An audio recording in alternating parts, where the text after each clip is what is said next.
with the presence of the Director, Asset Safety and Mitigation, Director, Legal Services, Director, ICT GIS, other staff of the agency that are present here, the ladies and gentlemen of the media, you are welcome to this press briefing this afternoon, which is in consonance with our practice, where we brief you occasionally on activities, and in this particular instance, we want to brief you of the drill activation of the 2020 National OSP Contingency Plan. I have had occasion to interact with you in the past, some of you, or let me say many of you, and I've told you about what is meant by the National OSP Contingency Plan, which is an administrative framework for combating OSPs through a rapid response to ensure that whenever OSPs, it is attended to effectively, timely, to forestall any damage or damages to assets and livelihoods, as well as to also ensure that all relevant stakeholders are carried along. You are one of the very, very important stakeholders in this business, and that is why we have called you here this afternoon to brief you of the implementation of the 2020 activation of the National OSP Contingency Plan. The National OSP Contingency Plan, as you may be aware, I've said it in many fora too, is a product of the International Convention of Oil Pollution Preparedness, Response and Cooperation, 1990, to which Nigeria is a signatory. That convention came to force in 1990. That's why it is called OPRC 90. And that convention requires all signatories to it to have a national OSP contingency plan, particularly nations that have oil production, oil exploration and production, as well as nations that receive oil, either crude oil or both crude oil as well as petroleum products. So you must have a contingency plan that you implement in case there is any oil spill of a disastrous level or even at small scale level.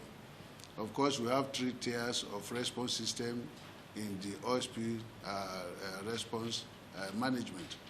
And we have the tier 1, we have the tier 2, we have the tier 3. The essence of this meeting today is to brief you on the tier 3 oil spill whenever it happens, what needs to be done. Secondly, there has to be an institutional framework that will implement this plan. And that is how the National OSP Detection and Response Agency came about. And that is the agency that is charged with the responsibility of implementing the National OSP Contingency Plan. So we are here today to brief you about what we are going to do in year 2020, the activation of it.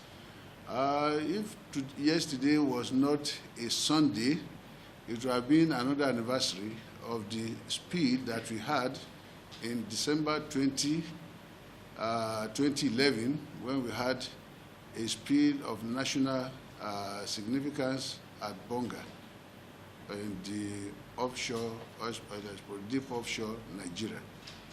So I have the privilege and pleasure to welcome you to this year's National OSP Contingency Plan Pre-Activation Stakeholders Meeting.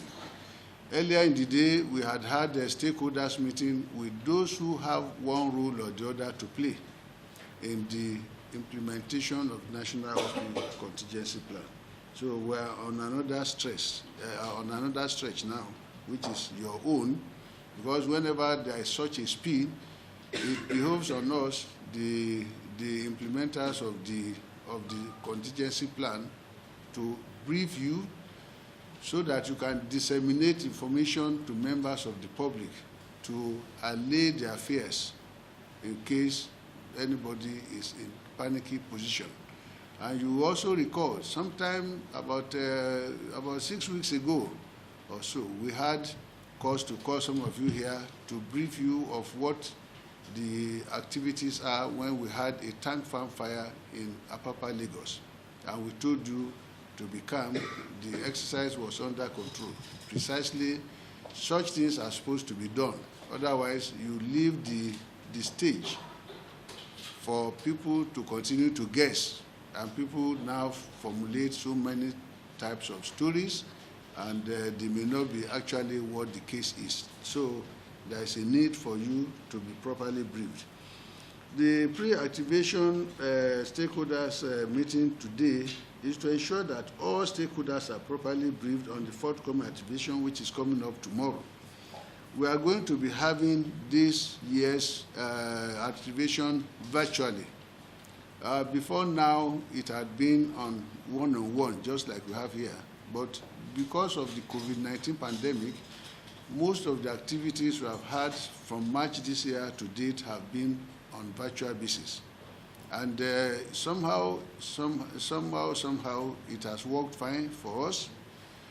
Many of the oil companies, the international oil companies that we work with, we have had to assign officers to them who were put on isolation for a number of days, undergo the normal COVID-19 protocol before they are now absorbed into their facility, and they are there for some time before there is a change of role by another set of officers from our agency working with them. This is what the pandemic has brought to bear on everyone, and we have to respond accordingly, notwithstanding the situation. That there is pandemic does not mean there will be no spill, and if there is spill, we must attend to it definitely. So the meeting we discussed, tomorrow's meeting, is to also focus more on the real activation of the contingency plan virtually. We're having tomorrow's meeting activation with one of the leading oil companies, particularly the one that has the highest footprint in Nigeria in terms of exploration and production, and that is by way the Shell Petroleum Development Company of Nigeria. We'll be discussing with them, and then we have planned an exercise. Tomorrow we'll bring out the name of the exercise, the code-named exercise tomorrow. We have prepared everything ready for them to show us their state of preparedness if something should happen in their facility. And that goes for every other oil company operating in Nigeria, whether international oil company or national oil company. All have to have their contingency plan ready for activation at any point in time. And as a matter of fact, we have also continued in this instance, since I assumed duty, focused on the midstream and downstream sector.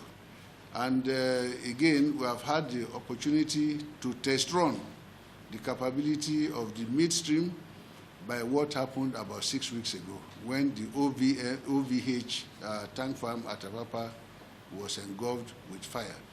And in that instance, for the sake of those who may not be aware of it, the tank farm that was engulfed in fire contained, as at the time of the incident, 7 million liters of premium motor spirit, popularly called petrol.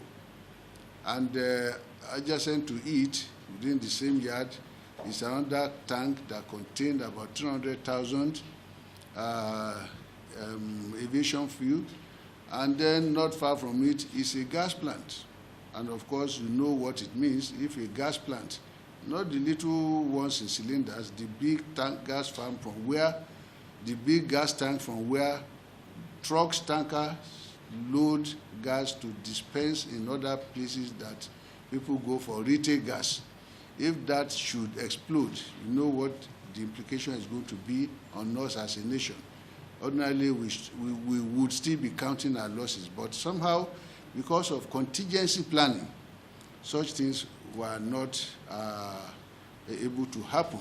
And that is the essence of this exercise that we are talking about. Contingency is about showing the state of your preparedness. What would you do if this happens? Why you don't have a contingency plan, if anything happens, you're on your own. But when there is the contingency, preparing for what is unknown but known to happen, that's when you are now fully prepared for any exercise of this nature. So we'll be doing this with the Shell Petroleum Development Company of Nigeria tomorrow. For those of you who are chanced, you are invited to witness how it's going to go tomorrow. I think our public affairs unit will be linking up with some of you.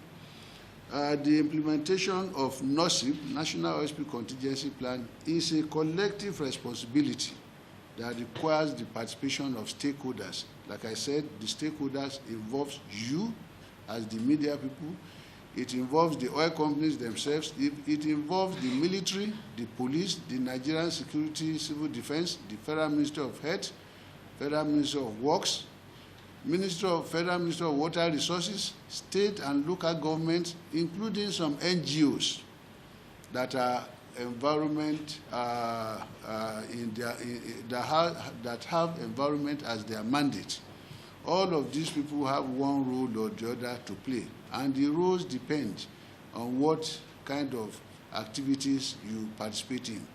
When we have a spill, it could be that it will affect water, sources of people, sources of water, potable water by people. You have the Federal Ministry of Environment liaising with the State Ministry of Federal Ministry of Water Resources liaising with state ministries of water resources to provide water in such instances. You have issues of health, you have issues of security, you have issues of placating people, and that's why the NGOs are very relevant. And you have cases of disseminating information as event unfolds. So if people are aware of what is happening, then it is easy and more appropriate for them to understand what is happening, and you remove any fears or any threat that they may perceive. So that is going to take place. And again, I want to seize this opportunity to inform you that this COVID-19 happening is something that now has re-engineered in us to also look inwards, because of the COVID-19, we have started preparing local capacity for spill whenever it happens. Before now, or in the one that happened in 2011, we had to call in Oil Spill Response Limited from Southampton, the UK, to come and assist us in the response to the spill. And in fact, because of that response, it was combated within a period of 7 days. The spill happened on December 20, in the early hours of December 20, 2011, but by the way of the contingency planning that was in place, we were able to combat the spill and deactivated the operation by December 30. So the actual combat was within 7 days. By 27th December 2011, we had concluded the combat, and then the activation, debriefing and other things was concluded and put to an end by December 30. So you can see the essence of this contingency plan, and that's precisely what we are still trying to put into practice. And the local capacity development we talk about is having some Nigerian companies that have capacity to do this same job that Oil Spill Response Limited of Southampton, UK will do. Right now, there's another lockdown in the United Kingdom, and that is to say, if you want to call for any response from the UK, the people there will not have the opportunity of leaving their country, no talk of being accepted in our own country, because everybody is being careful as to who to admit into his territory in this pandemic. And if it happens, what are we going to do? But I can assure you that with the crop of people we have in the international oil companies, Nigerian oil companies, and the other stakeholders, we should be in a position, or we are in a position to combat such speeds if it happens now. And that is the essence of testing this virtually and see what we can do. Whether it's going to be a prototype, that is with respect to the OSP contingency plan activation. If you say prototype, yes, but again, speeds are not exactly the same. The situation that we bring about a spill in one place may not necessarily be the same with the others. 2 years ago, because we activate this plan in this way every 2 years, 2018, the facility that was used for the activation of the National SP Contingency Plan was the facility of Nigerian Ajip Oil Company in Port Harcourt. Then it was one-on-one. Now we are not in that situation.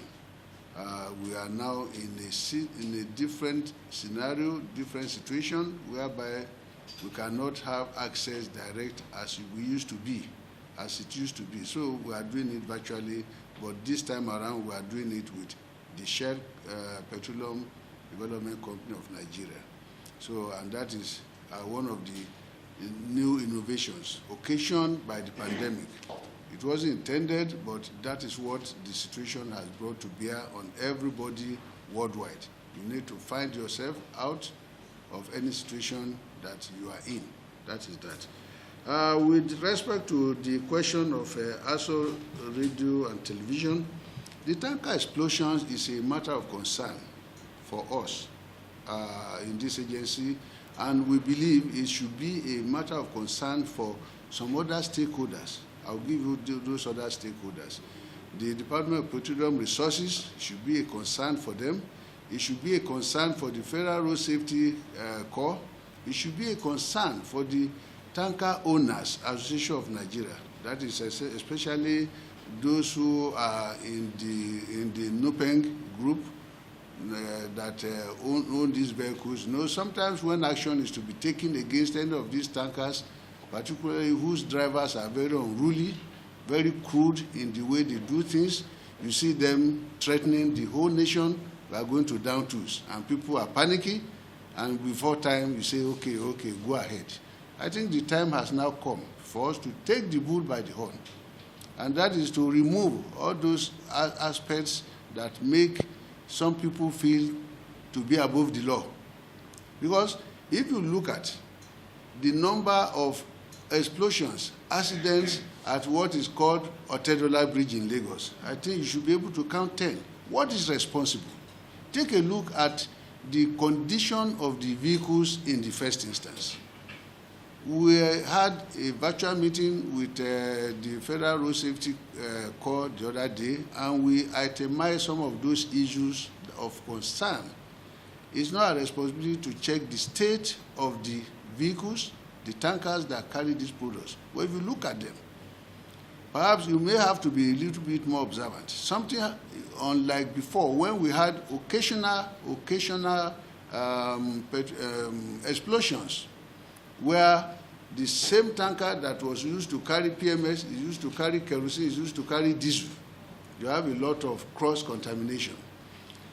It came to bear that you must mark the tankers. Take a note. When you see some are marked with orange, yellow-orange color, that one carries AGO. That is automotive gas oil. When you see the ones that have blue like the color of this my cap, those ones carry PMS. The ones that carry DPK also have their own mark. All of these things were to show some sanity. So the one meant to carry diesel is used only to carry diesel. The one meant to carry PMS is used to carry PMS. But it doesn't stop at that. We have to look at the state of the tankers, petroleum products carrying tankers. We have to look at their state. Some of the tires have worn out. Some of them, you see them climbing a hill, especially in that Otedola Bridge. Something happens, it cannot go again, it begins to reverse. And now falls down, and crushing so many vehicles and causing mishap. Some people are in charge of that. So everybody has to wake up to his own side of this bargain. It is not a one-stop shop. And that is why we need to really come up. And you also play a major role in educating the public, sensitizing the public, so that anyone that is seen, you look at the tires of some tankers or trailers on our roads, you see they are worn out. And then you see them carrying different capacity of products. Again, you see Federal Ministry of Works has occasionally mentioned that the axle load of vehicles plying roads are not within the regulated limits. You see some of them before, tankers, you can say that tanker is carrying 33,000 liters of fuel. Now you see some of them carrying up to 50,000, 45,000. And what is the contingency plan if they should fall down? So those who give them that kind of license to carry this should watch it. That is one side. With regards to this explosion on our highways, it's becoming too many. And we have said we need to partner with the Federal Road Safety Corps, as well as the depots where they load from, as well as the IPMAN and MOMAN. We have discussed this on a number of occasions, virtually this year, as to what to be done. But again, you know, some of those activities cannot be done overnight. They have to pass through some processes for those who do one thing or the other to do them the right way. That is for that question. So I've answered ASO TV Radio and Radio Nigeria.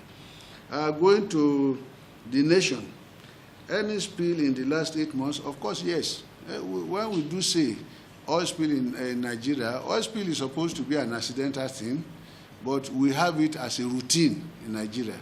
However, we have not had such spills that we bring about the activation of the National Oil Spill Contingency Plan.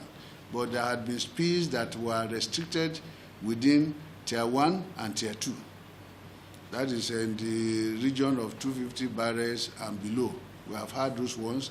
And that's why I mentioned that since March this year, we have had to assign our officers to oil companies whereby such officers were isolated by them and ensure that they pass through COVID-19 protocols before they are absorbed into their own or accommodated into their own facility, such that when there is any spill, they are able to go with them to carry out what we call joint investigation visits and determine the cause and extent of such spills. That is what the COVID-19 has done. Unlike before, where you can just get up from your office and go straight to the spill site. It's not like that again. You have to follow the COVID-19 protocol. Those are the differences in what we have had. And again, I need to let you know, many of the oil companies' staff still work at home, work from home. That's still very much with them. And of course, to a large extent, they follow that. That's the same way those who will be on the field physically will have to pass through the COVID-19 protocol. That is for that one. So for spill, yes, there have been spill. With respect to developing local capacity, the question is this. Let me give you two scenarios that happened within the COVID-19 pandemic period. There was a spill in Mauritius where a tanker had a small problem. Mauritius is a small company. It has arrangement for international cooperation whenever there is a spill. Unfortunately, because of the COVID-19, that cooperation assistance could not come.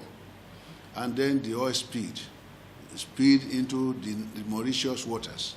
Even, I think yesterday or so, or even today, in the news, EU is giving some amount of money to Mauritius to assist in overcoming the spill that devastated their waters. And then you will recall also that Mauritius is a tourist center, which is a small island that has a lot of a variety of aquatic species.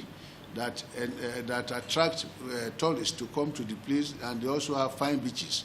This will not be in practice again for the next few years, because it will take some time to really clean up the beaches for the aquatic species to return to bays where people can see them in the clear waters.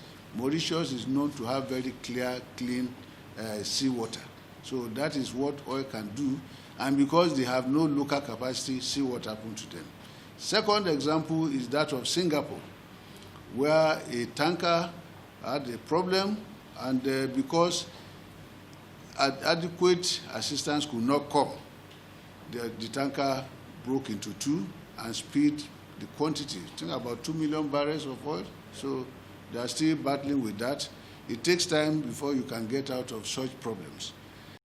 And we are saying here in Nigeria, if we were able to escape Bonga within 10 days the last time, here we have capacity. One, the oil companies have some equipment. We also, as NOSDRA, have some equipment. The other stakeholders have equipment that could be deployed to manage this piece. But what we are now looking for is to have specifically functional, professional way of doing it. And to that extent, just last week, we got a letter of approval from Federal Minister of Aviation through their agency, Federal Airports Authority of Nigeria, FAN, allocating space for us in Lagos after inspecting the site and reaching understanding to pre-position oil spill response equipment and materials at the Lagos port. We have also jointly gone to Calabar, Port Harcourt, and Kaduna to do similar things. And once we get these approvals, the next thing will now be to have our own hangars and warehouses at the airport. The essence of that is this: you can only manage oil spill rapidly using the aircraft. There are aircraft that are professionally fashioned to attack or combat oil spill. There are also the same type of aircraft, if we have had it, which we are planning to have in place now. That fire incident in Apapa, which lasted about 72 hours, perhaps may have been a matter of few hours, but we would have been able to aerially combat the fire, like you see happening in Chicago, in California, and Australia, whenever you have this bush burning.